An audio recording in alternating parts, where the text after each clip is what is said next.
안녕하세요. 김원준입니다. 프랑스 나치 협력 처형 장기화되자 민심 돌아서 어제자 조선일보 기사 제목입니다. 문재인 정부가 프랑스의 과거사 청산의 교훈을 봐야 한다. 이런 기사인데요. 2차 대전 후 나치 부역자 재판을 통해 사형당한 사람이 1,500명, 수감자는 3만 8천여 명에 이르며 나치를 찬양한 언론인들은 총살로 단죄됐는데 왜 언론인에게만 가혹하냐는 비판도 있었다고 전하고 있습니다. 기자는. 이렇게 몇 년간 청산하다 사회당은 의석을 잃었고 드골이 이끄는 신생 우파는 원내 2당으로 도약했다고 기사를 냈습니다. 우리가 프랑스의 100분의 1만큼이라도 친일파 청산을 했나요? 우린 해방 후 친일 법적 처벌 단 한 명도 안 했습니다. 비교 자체가 안 되죠. 그리고 나치에 부역한 언론인을 엄하게 다스리는 건 너무 당연한 거 아닙니까? 부당한 권력에 저항하는 게 지식인의 책무 아닙니까? 게다가 문정부가 과거사 청산만 하다가 민심을 잃으면 그럼 조선일보 신나는 거잖아요. 왜 걱정을 해줍니까? 적폐청산을 더 해라 해야지. 그러다가 민심 다 잃게.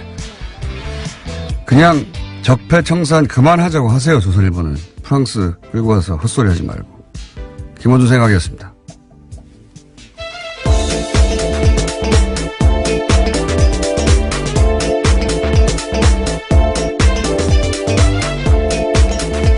시사인의 김은지입니다. 조선일보 날로 기괴한 논리들이 나오고 있습니다. 예, 설마 나치에 부역하는 행위에 언론인들에게 감정이입한 거라면 정말 참 비참하네요.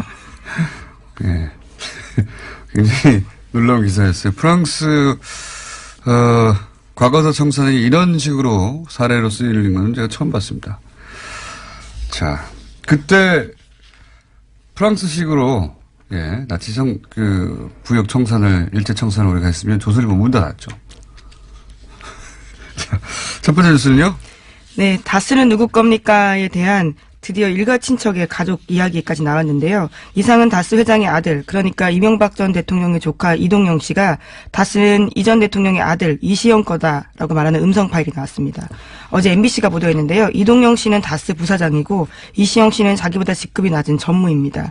2016년 7월 달에 다스 총괄 부사장이던 시절에 이동영 씨가 다스의 핵심 관계자와 이야기하던 통화입니다. 자, 일단 먼저 한번 MBC가 오랜만에 단독했어요. 예, 단독을 연속으로 몇 가지 연속을 했는데 일단 그 오디오 파일, MBC에서 보도했던 오디오 파일 들어보겠습니다. 시영이는 지금 MB 믿고 해서 뭐 자기 거라고 뭐 회사에서 마음대로 하고 있잖아. 예, 이 대목은 이동영 씨, 이제 다스의 명부상 회장이고 최대 주주죠. 예, 이상은 회장의 아들. 이동영 씨가 누구와 통화하는지는 모르겠습니다만 네, 이시영 다스의 씨. 전 핵심 관계자다라고 합니다. 누군지 저는 알 것 같아요. 근데 여기는 안 나왔으니까. 이시영 씨, 이명박 전 대통령의 아들 이시영 씨가 지금 MB 믿고 회사가 자기 거라고 회사에서 마음대로 하고 있잖아. 예.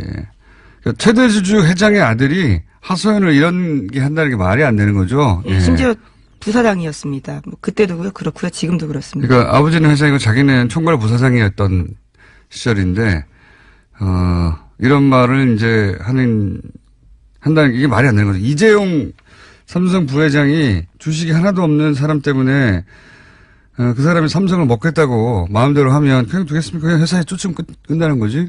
그럴 수 없는 거죠. 예. 이 관계를 드러내는데 이게 파일이 이게 하나가 아니에요. 자, 그 다음 연속도 꼭지가 여러 개 나왔죠. 예. 네, 또 강경호 다스 사장이라는 사람이 있는데요. 이 사람이 이명박 전 대통령에게 지시를 받고 다스 경영에 깊숙하게 개입하고 있다라는 식의 이야기도 있습니다. 그리고 이제 녹취 중에 이제 이런 것도 있었습니다. MBC가 단독으로 보도한 회장도 나도 희생했다. 예. 희생할 게 뭐였어요? 자기들이 최대주 회사 주인인데. 네, 대표인데요. 예, 이것도 좀 들어보겠습니다. MBC 보도입니다. 나도 아버님이 회장님이 살아계시는데 형이 이런 꼴을 당하니까 형은 울분이 터지지만 어차피 희생하는 거잖아. 어차피 회장님도 희생했잖아. 그러니까요. 네, 여기서 형이라고 하면 자신을 뜻하는 겁니다. 이동영 씨 자신요.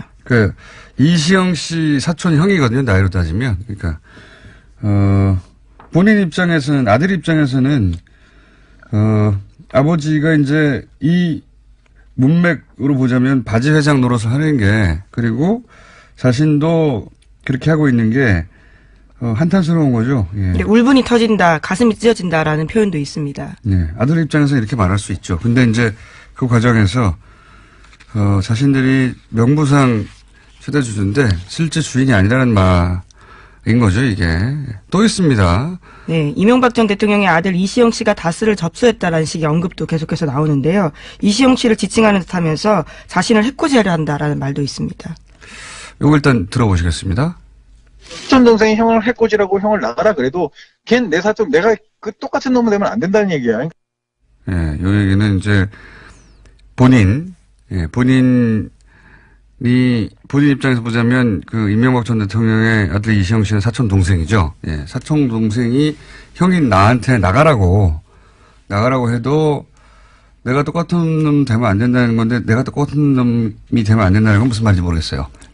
이건 모르겠고 하여튼 똑같이 권력 싸움 할 수 없다라는 취지의 예. 얘기인 것 같은데요. 권력 예. 싸움을 할 수 없잖아요, 실제. 예. 그러니까 이시영 씨가 이제 지금 그 전까지 총괄 부사장을 하고 있던 본인 이동영 씨를 쫓아내려고 한다. 네, 차근차근 권력을 접수하고 있는 과정에서 나온 네. 발언입니다.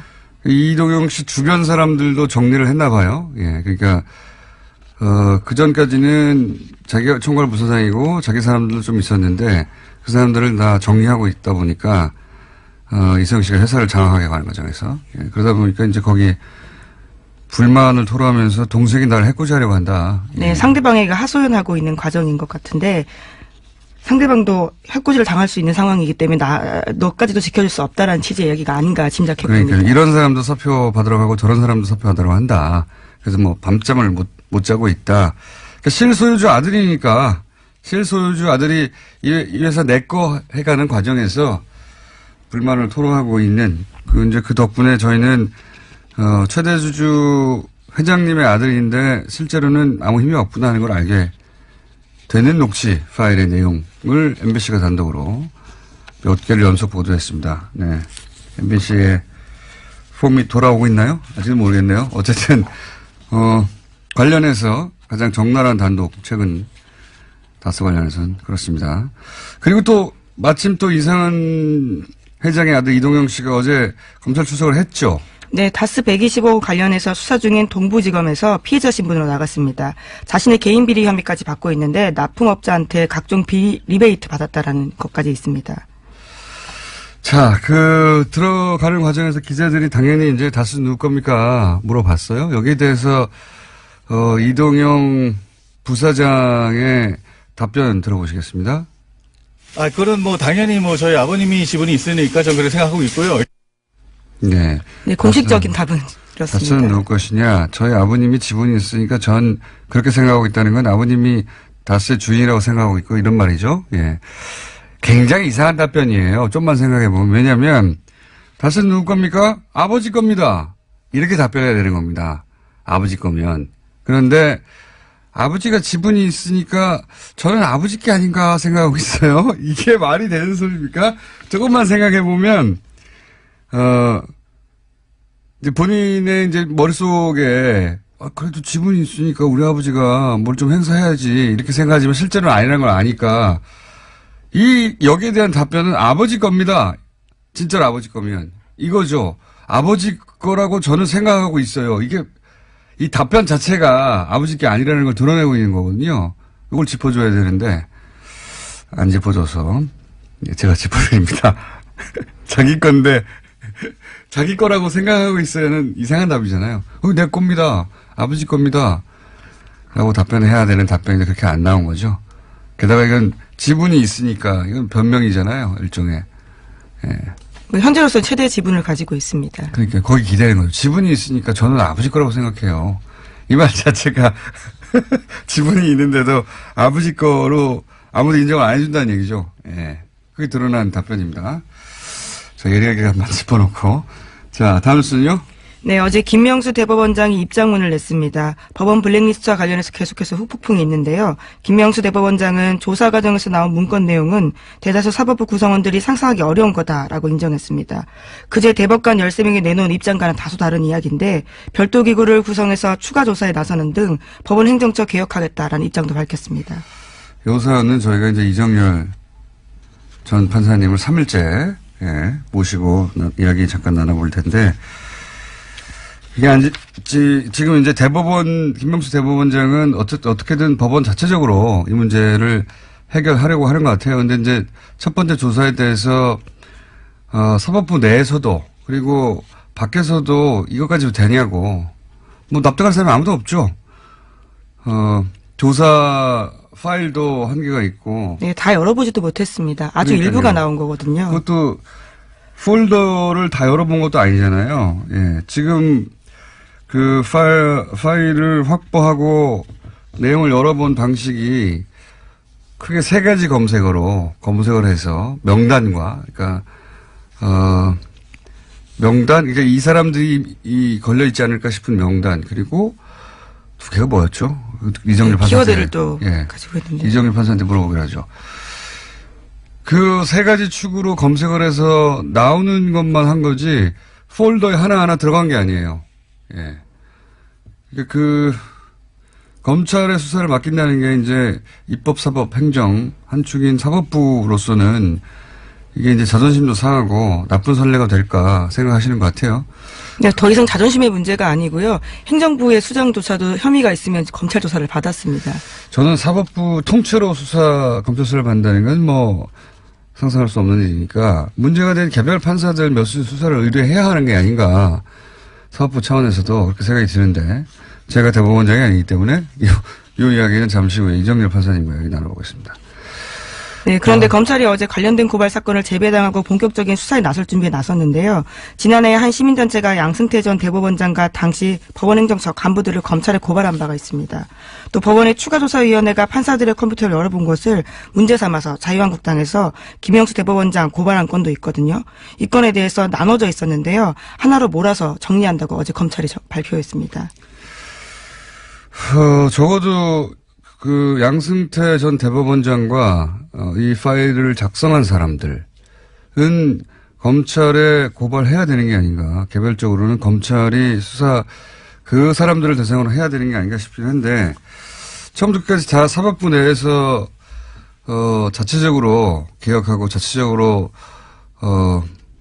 방안을 만들어서 발표하고 하는 것으로 저는 그런 식으로 넘어가면 두고두고 씨앗을 남기는 게 될 거라고 봐요. 예.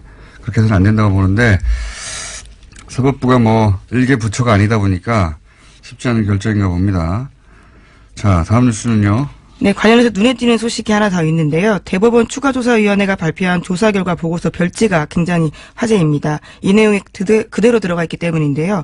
여기에 보면 추가조사위가 이 문건을 발견한 곳에 BH라는 폴더가 있다라고 합니다. 그러니까 청와대를 의미한다라고 볼 수 있는데요. 거기에서 열어본 파일이 이제 하나밖에 없는 건데 나머지 파일들도 청와대에 보고한 게 아니냐라는 의심을 사고 있다고 합니다. 좀 전에 말씀드렸지만 당연히 컴퓨터를 열어서 그 안에 있는 폴더 하나하나를 열어봤을 거라고 생각하지만 그렇게 못했어요. 그걸 허용하지 않았기 때문에. 그냥 키워드 몇 개를 정해서 검색하라고 한 겁니다. 그중에 걸린 거거든요. 근데 이제 지금 이야기한 그 법원행정처하고 우병우 민정수석하고 주고받았다. 전원 합의체로 해부어달라 요구하고 그걸 받아주고 하는 그 문서가 나오는 게 BH라는 폴더에서 나왔다는 겁니다. BH, 청와대죠, 청와대. 여기 파일 하나만 들었겠어요? 이걸 열어봐야 되는데 이 BH 폴더를 못 열어본 거죠, 지금은. 네, 그렇죠. 지금은 협조가 되지 않은 상황이기 때문에 네. 강제 수사가 아니어서 하지 못하고 있습니다. 그냥 파일 하나가 걸렸는데 그걸 열어봤더니 이런 얘기 나왔고 그 파일이 어디 있었지 하고 그 경로를 확인했더니 그 폴더였다는 겁니다. 그 폴더 안에 100개의 파일이 있는지 1000개가 있는지 1개가 있는지 몰라요. 근데 뭐 폴더를 따로 만들었으니까 1개 있겠습니까? 지금 딱 하나 나온 건데. 박근혜 전 대통령 특히 최순실 씨 관심사안 재판 관련해서 저는 요청이 엄청 많이 갔을 거라고 보고, 왜냐면 그 박근혜 최순실 그렇게 해도 된다고 생각하는 사람들이었거든요. 그리고 양승태 대법원장의 사법부도 그런 요구가 있으면 응해야 된다고 생각했던 게 드러났잖아요. 네, 실제로 김영환 민정수석의 비망록이나 안종범 전 수석의 업무 수첩에도 관련 내용들이 있습니다. 이 폴도 당연히 열어봐야 되는데 지금 계속 사법부에서는 개인의 사생활이나 뭐 이런 얘기 때문에 못 열어보고 있잖아요. 네, 개인 파일 지우면 되잖아요, 그러면. 회사 공용 컴퓨터가 어떻게 사생활과 연관되는지는 사실 여전히 의문입니다. 그렇다고 쳐요. 예? 판사들은 자신의 사생활과 관련된 파일을 야동인가요? 거기 있다고 쳐. 그럼 또 지우면 되잖아요. 이거 할 때는. 이해가 안 가는데, 어쨌든 지금 딱 그렇게 걸려 있습니다. 자, 뉴스 2개 정도 더 할 수 있겠네요? 네, 최순실 메모가 또 나왔습니다. 이번에는 문체부 조직 개편도 미리 알고 있었다라는 정황이 담긴 내용인데요. 2016년 3월 달에 쓰인 메모입니다. 여기에는 종무실, 2차관, 1차관이라고 쓰여 있는데 관련 업무를 2차관이 맡았던 걸 1차관으로 변경한다는 내용인데 실제로 조직 개편안이 그해 3월 달 국무회의를 통과했습니다. 그러니까 적어도 11일 전에는 최순실 씨가 이 내용을 알고 있었다라고 보이는 겁니다. 이런 일도 했네요. 그냥 자기가 뒤에서 이해관계가 있는 사람들을 꽂아준 것만 한 줄 알았더니, 예. 네, 장시호 씨가 다 촬영한 메모입니다. 소관 업무를 바꾸게 됐네요. 예. 최순실 공화국 맞았어요. 자, 다음 뉴스는요? 네, 안철수 국민의당 대표가 어제 바른정당과의 통합에 대해서 호남을 벌이는 것도 보수로 가는 것도 아니다라고 말했습니다. 안 대표는 바른정당과의 통합에 속도를 내고 있는데 이에 대해서 호남과의 결별이다라는 지적이 나오고 있습니다. 그에 대한 반박을 한 겁니다. 그렇군요. 요즘 안철수 대표하고 유승민 대표의 언론 노출 굉장히 많기 때문에 사실은 반대파의 뭐랄까요 격정하고는 다르게 여기 지지율은 저는 올라갈 거라고 봅니다. 노출이 많으면 올라가거든요. 근데 요거는 이제 3부에서 박지원 대표하고 한번 다뤄보겠지만 이 워딩은 매우 안 좋네요. 왜냐하면 안철수 대표가 반복적으로 하는 실수 중에 하나인데 지난 대선에서 왜 내가 MB 아바타입니까 한 적이 있잖아요.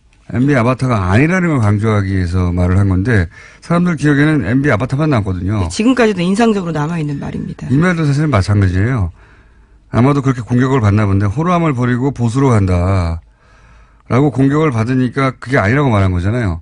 근데 MB 아바타처럼 이것만 남는 거예요. 호남을 버리고 보수로 간다. 그것만 남게 되는 효과가 있는데 왜냐하면 전후 사정을 모두 다 자세히 아는 사람의 숫자보다는 이렇게 이제 이미지로 받아들이는 사람이 훨씬 더 많은 법인데 왜 이렇게 말하는지 모르겠네요. 자, 오늘 여기까지 하겠습니다. 시사인의 김은지였습니다. 감사합니다. 자, 바로 이어서 리얼미터 권순정 조사분석실장 나오셨습니다. 안녕하십니까.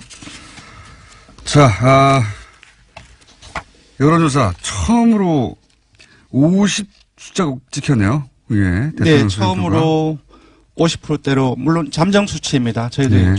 주중 잠정 집계. 화요일치가 그렇게 찍혔네요. 네, 처음으로 그러니까 3일 연속 월, 화, 수 1,500명을 집계해서 나온 결과가 네. 긍정평가가 6.2%포인트 하락해서 59.8%. 이건 북핵부 때보다 더 큽니다. 네. 네, 부정평가가 6.3%포인트 상승해서 35.6%를 기록했습니다. 2주 연속 하락했고, 낙폭이, 지난주에 4.6%포인트 떨어졌고, 이번 주에 6.2%포인트 하락했으니까 도합하면 10.8%포인트 아닙니까? 네. 이런 경우는 상당히 좀 이례적인 경우입니다. 맞습니다. 찾아봤더니, 박근혜 정부 때 2014년도 4월 세월호 참사 때 11.8%포인트가 2주 연속 빠졌는데 그 이후에는 없었습니다. 네. 생각해 보시면 그 사이에 세월호 같은 사건이 벌어진 게 아니잖아요.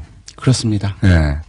지금 따지고 보면 좋은 뉴스가 더 많습니다. 네. 기본적으로는 뭐 불과 몇 개월 전까지 전쟁 난다고 하다가 네. 지금 어쨌든 전쟁이 아니라 올림픽을 통해서 이제 화해 모드를 만들고 있는 와중인데 이게 뉴스를 자세히 안 보는 분들이 이해가 잘 안 갈 거예요. 그 국내 정책적인 논란 그런 네. 부분도 있긴 했었지만 세월호 참사와 비견할 정도는 아니고 그러니까요. 예. 그 북한의 평양 올림픽 참가 또한 사실상 평화올림픽이라는 관점에서 접근해 본다고 한다면 이렇게 많이 영향을 미칠 정도는 아니라고 생각하는데. 저는 왜 그런지는 알겠어요. 알겠는 게 이게 개별 이슈로 보면 안 되고요. 제가 보기엔. 일단 수치를 이제 한번 소개해 주시죠. 예. 네, 그래서, 조사일 기준으로는, 조사일 기준 일간으로는 8일 연속 하락을 하다가 죄송합니다. 어제 24일 날에 60.3%로 소폭 반등했는데요. 그 이전에는 19일 날 64.4%로 시작을 해서 22일 월요일 날에 60.8%, 화요일 날 23일에 59.9%. 그러니까 일간 최저치를 기록했죠. 근데 거의 어제 바로 소폭이긴 하지만 60.4%로 화요일 날 하락세가 처음으로 멈췄습니다. 59.9를 찍은 거예요. 화요일 날 네, 처음으로. 그렇습니다. 자, 이게 이제 뉴스를 슥슥 훑어서 보시는 분들은 잘 모르시겠지만, 그리고 모든 미디어를 모니터링 하지 않잖아요, 보통은. 그렇죠. 저는 직업이 이렇다 보니까 모든 미디어를 모니터링 하게 돼요. 근데, 잘 모르시겠지만, 평양 올림픽이라는 단어 엄청나게 조중동과 보수 매체와 포탈을 통해서 유포됐어요. 네, 요번에 자유한국당이 가장 성공한 프레이밍 중에 하나가 바로 역사적으로 제가 봤을 때 평양 올림픽이 기록되지 않을까 싶네요. 이게 이제 라임도 맞지 않습니까? 평창, 평양. 예, 그래. 평창, 그러니까 평창이라는 팩트를 두고 평양, 다른 한쪽에는 평화, 이 네. 평이라는 운율로 지금 맞춰져 있기 때문에 사실상 쏙쏙 더 잘 들어오죠, 사실. 실제 평양 올림픽이라는 공세가 평양 올림픽 아니란 말이죠. 아닌데, 이 공세가 조중동과 종편과 또 보수 매체 중심으로 특히 포탈을 통해서, 검색어 통해서, 그리고, 자세히 보시는 분들은 이제 포탈의 댓글들을 보면 대선보다 더, 대선 때보다 더 격렬합니다. 네, 맞습니다. 알바들이 확실한 거 아닌가? 네. 옵션 열기에, 후속팀 아닌가 싶을 정도, 여태 본 적이 없는, 제가 댓글 알바를 참 오랫동안 관찰해 왔는데. 저도 그 공장장처럼 요즘에 댓글을 되게 다른 때보다 더 주의 깊게 보는데 포털 사이트의 댓글 서비스를 보면 특정인의 그 아이디를 클릭을 하면 그 사람의 그 이전에 어떤 댓글을 달았는지 이력을 다 체크를 할 수 있습니다. 그래서 제가 체크를 며칠 동안 해봤는데 거의 동일한 정치적인 색깔로 계속 댓글이 이어지는 사람들이 대규모예요, 아주. 네. 그런데 그렇게 부정적인 뉴스를 한쪽에 쏟아내면 이제 반대쪽에서 그런 밸런스를 맞추는 뉴스 왜 그렇게 생각하느냐. 네. 뉴스가 있어줘야 되는데 사실은 그런 뉴스가 없어요. 네. 그런 언론 지형이 밸런스가 안 맞습니다, 현재. 네, 그렇습니다. 대대적으로 쏟아내고 그게 일정 정도 영향을 줘서 화요일은 59.9, 뭐 나머지는 60%, 뭐 59.9도 높긴 해요, 사실은. 대통령 지지도로. 그렇습니다. 지금 전 사실상 세계적으로. 59.8%면 60%인데 상당히 높은 거죠. 높은 근데 긴 이제 하지만 앞에 7자가 찍혀 있다가 5자가 찍혀 있으니까 불과 며칠 상당히 사이에. 예, 불과 며칠 사이에. 그리고 이제 그것보다 숫자보다 중요한 거는 아마도 이해 못할 겁니다. 청와대에서 제가 보기에는.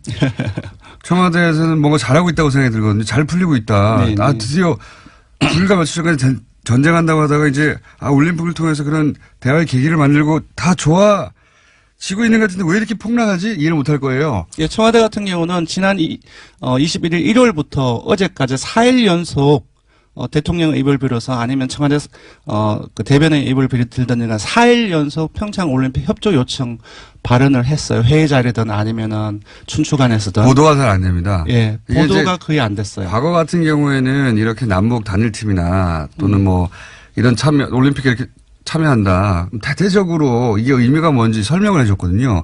지금은 단일팀 얘기가 나오면 그 의미를 설명하는 게 아니라 바로 그 아이스하키 팀이 가지고 있는 개인들이 가지고 있는 불만, 개인이 불만이 있을 수 있죠. 그 보도로 바로 갑니다. 그러니까 이게 어떤 의미가 있는지 보도 혹은 이게 어떤 계기가 될 수 있는지 혹은 뭐 그 개인들이 입는 피해는 어떻게 구제할 것인지 이런 보도는 없어요. 보신 분들은 아시겠지만 일방적으로 때리는 겁니다. 그냥 다 잘못했어요.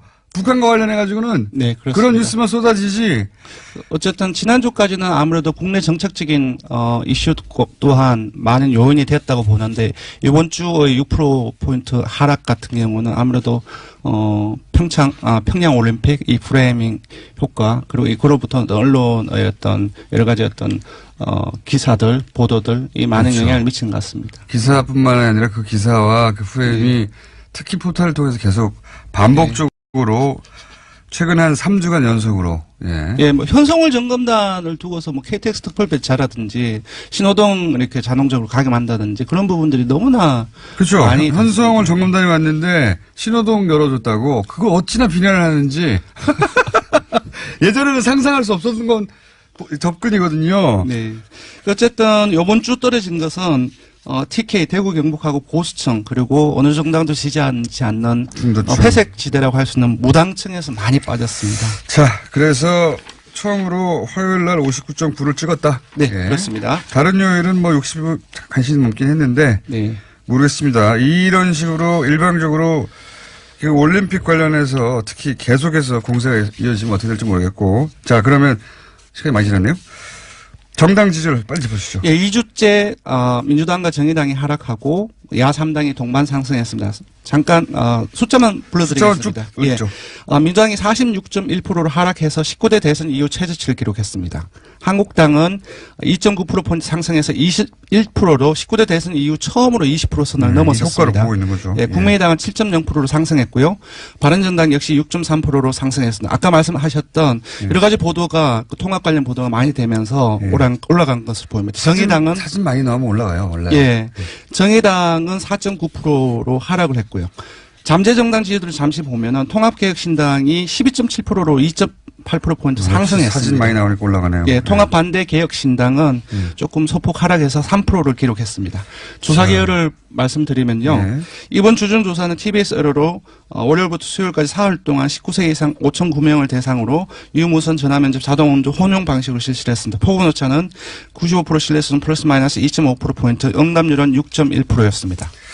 포털 말고도요, 각종 커뮤니티, 대학 커뮤니티 같은데, 젊은 세대가 잘 가는 커뮤니티 있잖아요. 네. 대학교의 커뮤니티도 댓글 알바가 붙은 거 난 처음 봤어요. 제가 한번 점검하거든요. 네. 정말 대규모 물량이다, 이건. 이거 진짜 심각하게 다뤄야 됩니다. 자, 예. 사법부 강제수사 해야 되느냐? 국민 여론은 강제수사가 많겠죠. 예, 예, 맞습니다. 요번 조사는 찬성과 반대를 물었습니다. 강제수사에 대한 찬성과 반대. 예, 검찰은 특검이 강제수사 해야 되느냐. 찬성이 69.7%로 응답자 10명 중 7명에 이르는 사람들이 찬성을 했고요. 반대는 28.7%가 나왔습니다. 너무 당연한 결과인 것 같습니다. 자, 지금까지 리얼미터